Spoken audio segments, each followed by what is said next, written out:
Hey everybody, I'm Tanner Ritchie. Today we're talking about how to increase your savings yield by 2,400%, adding an extra $200, $500, $1,000 plus to your pocket with little to no risk and in only a few clicks.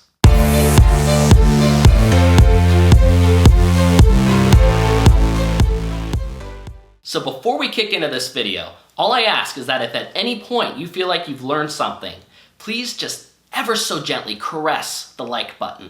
And if you're watching on YouTube and you want more content like this, please subscribe and hit that bell. And if you're watching on Facebook, please share so your friends and family can hear this as well. So what we are talking about today is high yield savings accounts. And a high yield savings account is a bank account that earns a higher interest rate for deposits than a standard or traditional bank account. So opening a high yield savings account probably isn't going to be life-changing for you, although it will add a little bit of dough back into your pocket that you wouldn't have earned otherwise, and with doing virtually nothing. Now let's say Bob at Bob's bank is offering you $5 to save your money at his bank and keep it there for 12 months. Now you have the same amount of money, but Joe's bank is offering you $1,000 to keep your savings in his bank. Which one would you choose? I would hope you would choose Joe's bank. And Joe's bank is like a high yield savings account, and Bob's bank is a traditional savings account. Now let's look at some banks that are like Bob's, the traditional model. Now at Chase, they offer an APY, annual percentage yield, of 0.01%. Wells Fargo, 0.01 to 0.05%. And Citibank, 0.04 to 0.15% APY. And according to the FDIC, the average interest rate for a savings account across the US is 0.09%.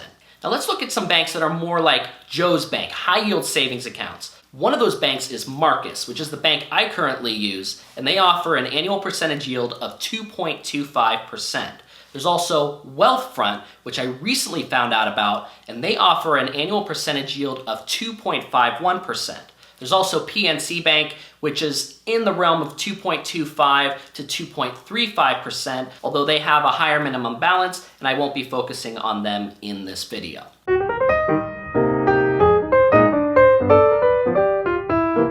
Taking a look at the national average interest rate of 0.09% according to the FDIC, and comparing that to the interest rate at Marcus of 2.25%, you are looking at a 2,400% increase in your annual percentage yield on your savings account just by taking your money out of a traditional savings account and putting it at Marcus. And what does this mean for you? Well, let's look at a quick example. Let's say you have $50,000 saved that you're going to have in a savings account for the next 12 months. And you're going to put that money in a Chase savings account earning 0.01% APY. At the end of the year, you will have $5 in interest that you earned. Now, according to fastfoodmenuprices.com, the cost of a steak Chipotle burrito is $7.50. So congratulations, you can buy 2/3 of a steak Chipotle burrito with no guac. Now let's take that same $50,000 and put it into an account earning what the FDIC says is the average at 0.09% APY. At the end of the year, that account would have earned $45 in interest. That would buy you 6 steak Chipotle burritos. And we're not even talking about adding guac here, people. Now taking that $50,000 and putting it into a Marcus account earning 2.25%, that $50,000 would earn you $1,125 in interest. That is 150 steak Chipotle burritos. Better yet, that is $1,125 you can save and put towards your future. Last but not least, Wealthfront. If you take that $50,000 and put it into a Wealthfront high yield savings account earning 2.51% interest, at the end of the year, the interest you would have earned on that money is $1,255. That is 167.33 steak Chipotle burritos, making up for the 1/3 of a burrito you did not get from Chase. So why would you use this? If you're still not convinced of the value in a high yield savings account, even with my burrito math back there, these are a few ways that you could use a high yield savings account to your benefit. First of all, what's great about these types of savings accounts is that you're able to keep your money liquid, but still earn a little bit of a return, even more than the return you would get on this Chase certificate of deposit here.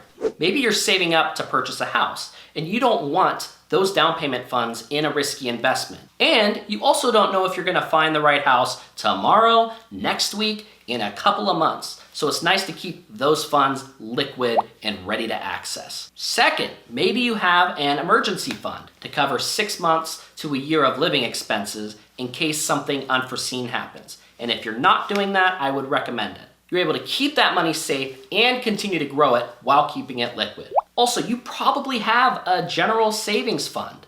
A lot of us aren't that great at putting all the money we should be putting into investments into those investments. So at least having them here, they're doing something more than they would sitting in your traditional savings account. So what bank should you use? When I first started my high yield savings account, I was looking at Marcus, PNC Bank, and one other that I can't remember the name of.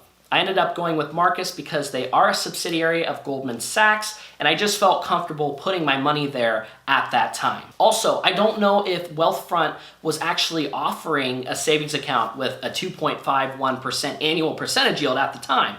Otherwise, I very well would have looked at that. So at this point in time, I would take a look at Marcus and Wealthfront. Both of them are FDIC insured. Both of them have no fees, and both of them have extremely low minimum balances, if any at all.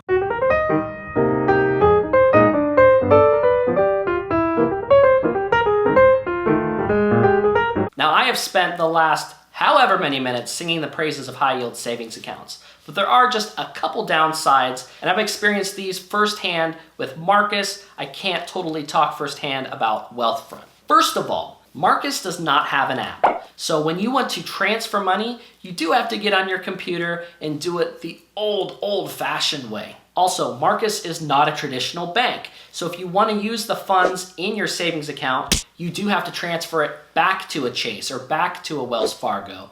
And that transferring process to and from Marcus can take 2 to 3 days. I would still consider those funds extremely liquid. Just plan ahead by a couple of days. It's also important to note that Marcus does not charge a wire transfer fee, which is great. So with that, go and make your high yield savings account. Start earning more on the money you have sitting in your savings account. Go and get your extra 150 Chipotle burritos. And last but not least, please like this video and share it with your friends and family. I'll see you next time.